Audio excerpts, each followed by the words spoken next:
Okay, talk about Formula 1 news. The fallout from Max's crash with George at the end of the Spanish Grand Prix continues. Even this time, his own team are not exactly coming to Verstappen's defense. Helmut Marko says that Max let the emotions get the better of him, and he simply doesn't understand the thought process about throwing all of those points away. The remarkable situation here is that Toto Wolff, team boss of Mercedes, whose driver was punted by Verstappen at the end of the race in this situation, was actually less critical than even Max's own team seems to be in this moment. Does that have anything to do with a potential Verstappen-Mercedes pairing next season? Very much into your thoughts in the comments. Hit the like button if you enjoy. Subscribe if you're new as always. I would greatly appreciate it. Let's begin here. This is an article from The Athletic and Luke Smith describing what the calendar looks like for 2026.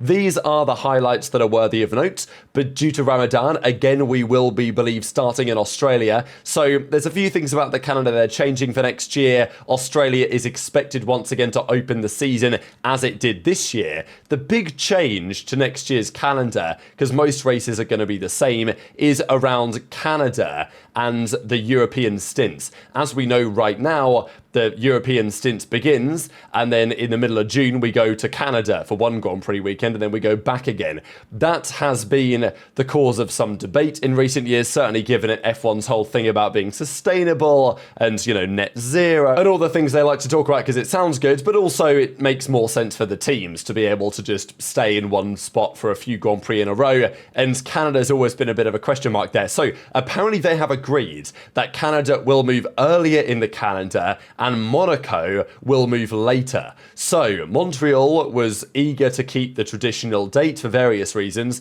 but apparently they have agreed to have it instead in the 3rd, 4th weekend of May, whereas instead Monaco will actually move to early June. Now this is very interesting, right? Because as we know, typically the Indy 500 in Indianapolis is on the same day as Monaco, and according to some calculations that have been done, it's pretty likely that the Montreal Grand Prix will have to be run on the same day as the 500, which for Monaco is not the end of the world because it's in Europe. The Monaco Grand Prix happens, the drivers do their press conferences, then they head off to watch the 500.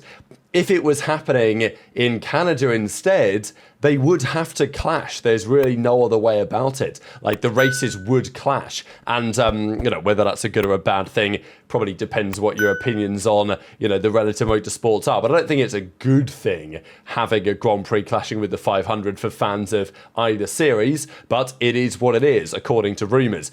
The other key thing is what's going to happen in the rest of the European calendar. So the plan seems to be that Madrid will close out the European races after the summer break, following the Dutch Grand Prix at Zandvoort, the final one of those, because their contract is over, and then the Italian Grand Prix at Monza. So that's the plan there. There is still talk that Barcelona will still stay on the calendar next year as well. So there's going to be 2 Grand Prix in Spain next year. Then Madrid presumably will take over fully because there's talk about Bangkok and other circuits around the world, or other cities around the world, let's say, wanting their own circuit. So those are effectively the highlights. The other point here made in the article was around testing, but also the fact that Imola, despite some rumours, is very, very unlikely to stay as it presently stands. Few interesting stats of the weekend. Piastri, Norris, Leclerc, Hamilton, Verstappen, the only drivers to have scored points every race of the triple header.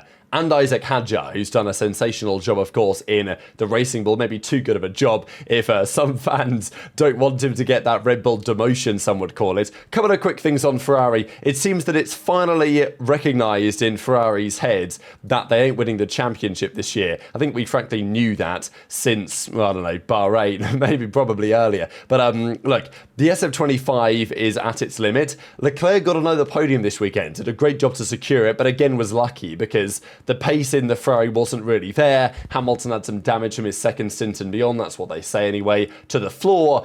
And, it was a tricky weekend. Again, in qualifying, Hamilton put in a lap that he was happy with, and he was half a second off. Leclerc put in a lap. I mean, we know how good Leclerc is in qualifying. He was 5.5, 6 tenths off. Like, that's where the Ferrari is. And in race trim, it's not really any better at all. They tried some different setups. They found that it helped Leclerc using this, basically they lowered the car significantly, used a stiffer suspension, but that was potentially running the risk of getting disqualified due to plank wear, which is why there were apparently rumours that, when he was getting told to do a lot of lift and coast, That's because we think that Ferrari were running the risk again of getting disqualified as Hamilton did back in China due to too much plank wear. And it seems like running the car lower was helpful for Leclerc, but it did also trigger other issues with the tyre degradation. And there's just, the SF25 is a fundamentally flawed car. They are bringing changes in Montreal, we think. They're going to apparently bring a new rear suspension there that they've been planning for some time. So that's where we may see. But look, regardless of the changes that we saw with the flexi front wings being removed from Barcelona, it's still 3, 4, 5 tenths gap to McLaren, and that's not really changing as it stands. So they're expecting further changes, but Hamilton effectively this weekend has been of the opinion, as have many of us, that Ferrari should just start thinking about 2026 because there's nothing really to fight for this year. And it seems that apparently internally at Ferrari, they are now finally having similar thoughts. Vasseur says we're continuing to push. Sometimes developments are visible, sometimes not. And, I think there was talk in the bottom of this. Within the team, belief that the title potential is there appears to be fading. They should just focus, switch focus to 2026. So I think this was the big weekend, wasn't it, right? There was some hope from Ferrari that the flexi front wing stuff would hurt McLaren and then Ferrari would be back, but clearly they're not back and they're going to need other changes to maybe improve that. And even if they do, let's be honest, it's too little too late for any sort of championship bid. There was also this discussion from Juan Pablo Montoya, who always has pretty fiery remarks, but he says Lewis needs to get angry and demand a new engineer. He's going to have to do that. If I were Ferrari, I would have called Adami's ears and said, I would have pulled his ears and says, you ignore the radio like that again. You guys know what happened in Monaco. Do that again, you'll be working on a desk in the office, which is like such a classic Montoya thing to say. I don't think that Hamilton really sees it in this way, but definitely intrigued to your thoughts on all the Ferrari drama in the comments below. Just a quick update on Lance Stroll. We're still not really sure what's happening for Canada or how his, let's say recovery has gone from an operation we think that he had on Monday on his wrist after pulling out of the Grand Prix in Spain. Dragovic says though that, I'll race in Canada instead of Le Mans if that is what the team needs, so stay tuned for that one. But let's talk Red Bull because, again, that's where all the drama has been. I did want to confirm that while Yuki did have a weekend, what I said earlier in the weekend about his car not being the same is true. Helmut Marko confirms that his car was 2 to 3 tenths slower due to the older specification than that Max was using. So look, we know that Marko is a bit of a Yuki fan. I think he's probably hoping, the team, of course, is going to hope that Yuki can actually do a better job than some of his predecessors. Has that happened yet? Not really. And there is concern that Yuki's becoming increasingly lost in the car. But, he was 6 tenths off Max in Q1, which is bad.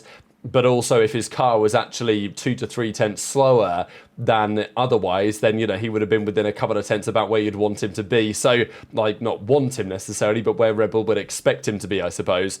Now, Marko says Tsunoda's still got the confidence, but at the end of the day, the lost lap time on the older specification is also Yuki's fault because pretty much what he says is that after the crash in Imola, they've had to stick with those older compounds or with those older parts. So it just is what it is, right? So, only in terms of car, Yuki was penalised by 2 to 3 tenths based on not having the appropriate parts. But it is true that Yuki is not driving the same Red Bull as Max right now. But, there's obviously more to it than that on recent performances. But let's talk about Max, right? Because quite the weekend that he had, Verstappen has now accrued 11 penalty points after the Spanish Grand Prix. He has 2 more races to survive without getting 1 more, or he will get a race ban, as Kevin Magnussen did. Lawson's at 6, Piastri at 4, Behrman, Hulkenberg, Norris, Stroll, Alonso, Colapinto, Albon, Sainz and Russell. Nobody else has any at all, and Verstappen and Lawson are commanding the list, let's say, as it stands, and maybe that's no real surprise. Now, the incident at the end of the race continues to cause big controversy on social media, and we're seeing more reaction to it as of today, certainly from Verstappen's own team. There was some debate as well on, of course, the strategic decision from Red Bull and Hannah Schmitz and the pit wall to do what they did. Fundamentally, I think Red Bull, they did a pretty good job on the strategy side. Like the 3-stop, I think, was the way to go for Verstappen. Their tyre deg was a bit worse than McLaren's. They thought, okay, maybe just push hard on 3 sets of tyres. That's going to be a strategy. And it was. It at least put them in the mix. Verstappen would have comfortably been 3rd, if not for the late safety car. Now, he did say on the radio, Max, do we have another set of tyres? It'll make a difference, these fresh tyres. Now, look, did this let's say, spell doom for Max, because clearly he's implying here, do we have another set of softs or bare minimum a medium? But he's not really talking about the hard tyre. Now, I think having done the analysis on it, the teams actually seem to think that what Red Bull did was probably correct, putting him on the hard, accepting that it wasn't going to be great. But there's a feeling that the older softs actually would have been worse than the newer hard tyre. So, look, it is what it is. Verstappen obviously wasn't very happy about it. It contributed to all the frustration that therefore followed. And we saw yesterday Max, in a very rare move, effectively apologise, at least come very close to it, saying that the move that happened was not right and shouldn't have happened, and it fueled my frustration, right? So we looked at this yesterday, Max effectively apologising. Horner even said himself that Max had apologised to the team, but I will say there was still a lot of debate yesterday, either in the comment section of my video or online, about whether Max actually did this on purpose or not. You know, I've seen lots of people say that, well, you know, Max's tyres were cold, he was on the hard tyres, he simply understeered and, you know, it was unintentional, at least he tried to make the corner. And I can kind of understand wanting to give the benefit of the doubt in the situation, but I will say, based on multiple pieces of evidence here, there is just no doubt that this was intentional from Max, and I think you have to be delusional to think otherwise, personally, and I'll explain why. Like I said yesterday, from this new onboard, one of the things that I was looking at is the fact that Max was constantly looking to the right, looking where George is. If Max was truly 100% trying to make the corner here, then he would be looking at the apex. He wasn't. He spent a lot of time looking to the right, even just as he was about to crash. The most damning evidence, though, is actually kind of new. We got the telemetry data late yesterday after we did the video talking about the onboard, and the telemetry is very clear. At this precise moment in this image, as you guys can see going into the corner,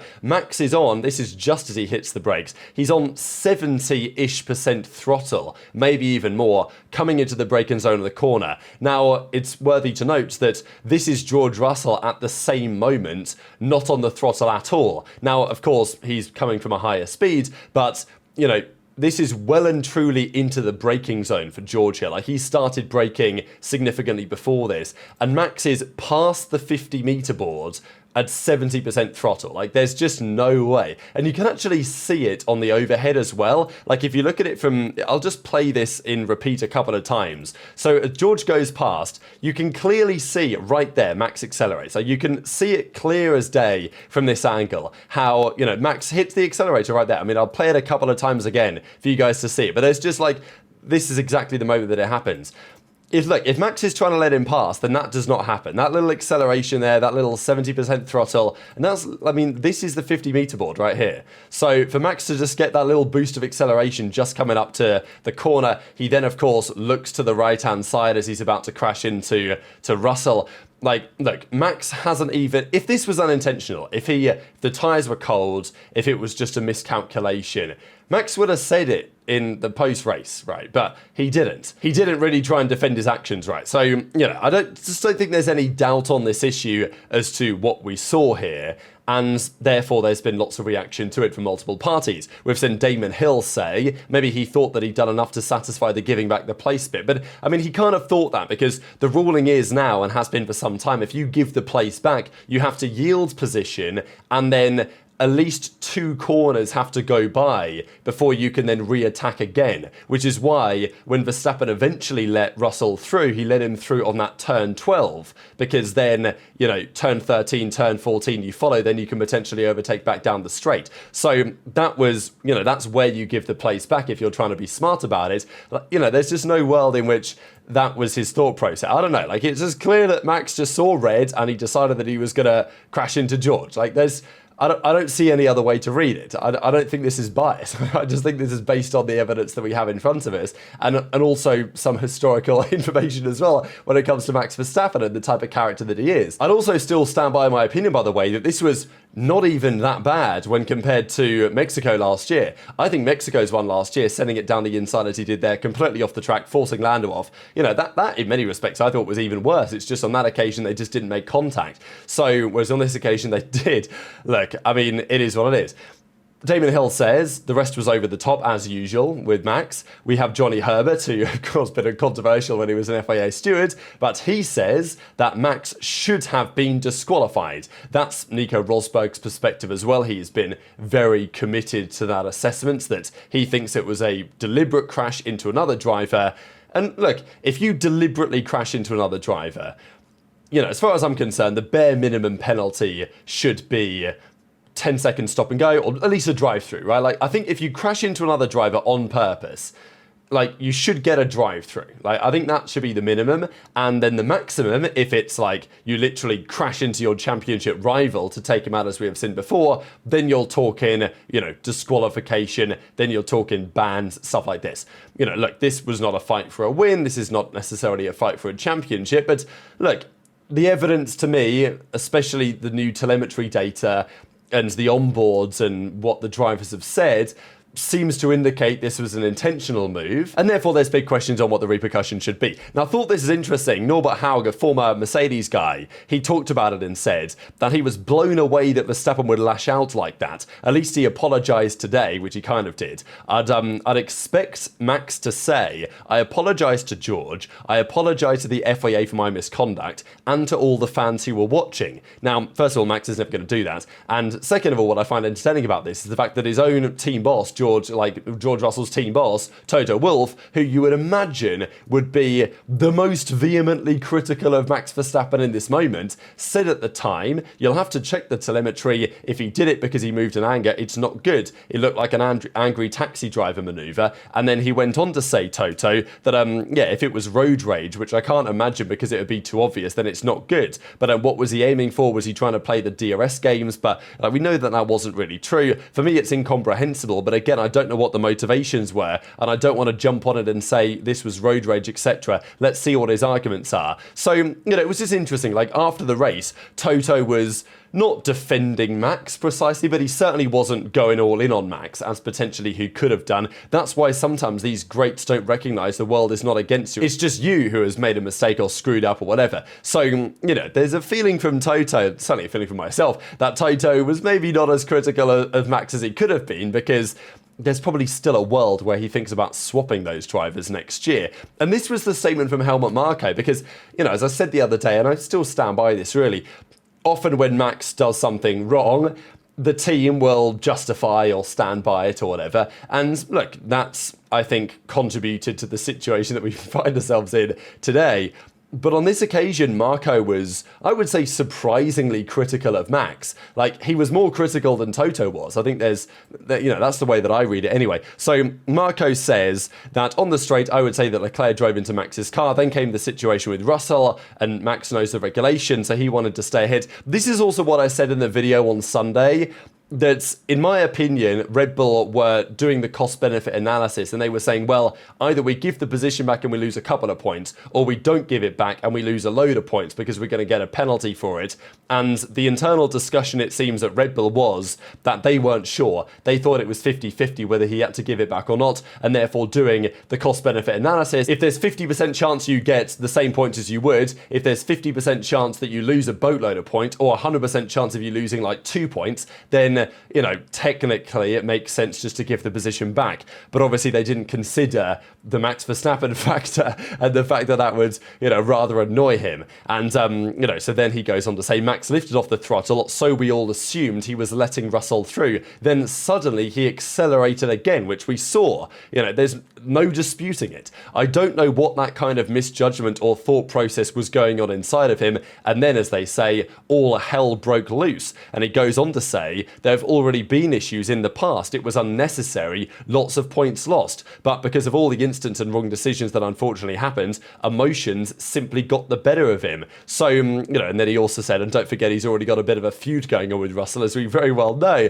Red Bull also opted not to have a lengthy debrief on Sunday night because Max Verstappen was apparently so heated. Everyone goes their own way. When Max is in a mood like that, the best thing is to leave him alone. So, look, Marko's being very clear that Look, as far as he sees it, he accelerated again, he lost his head, and it was, a massive error that was probably not punished as harshly as it could have been. I mean, as I said yesterday, he received 3 penalty points for this, which is more than you ever really get, certainly for a 10-second penalty. You get a 10-second penalty for exceeding track limits a couple too many times, right? Like, George Russell got a drive-through for cutting the chicane in Monaco, right? That doesn't equate to 3 points on the license, in my opinion. So that's the debate, but I think it's fascinating how even Red Bull themselves on this occasion, and even Max, is effectively apologising for it, and we don't usually see that. Is that going to change Verstappen's approach going forwards?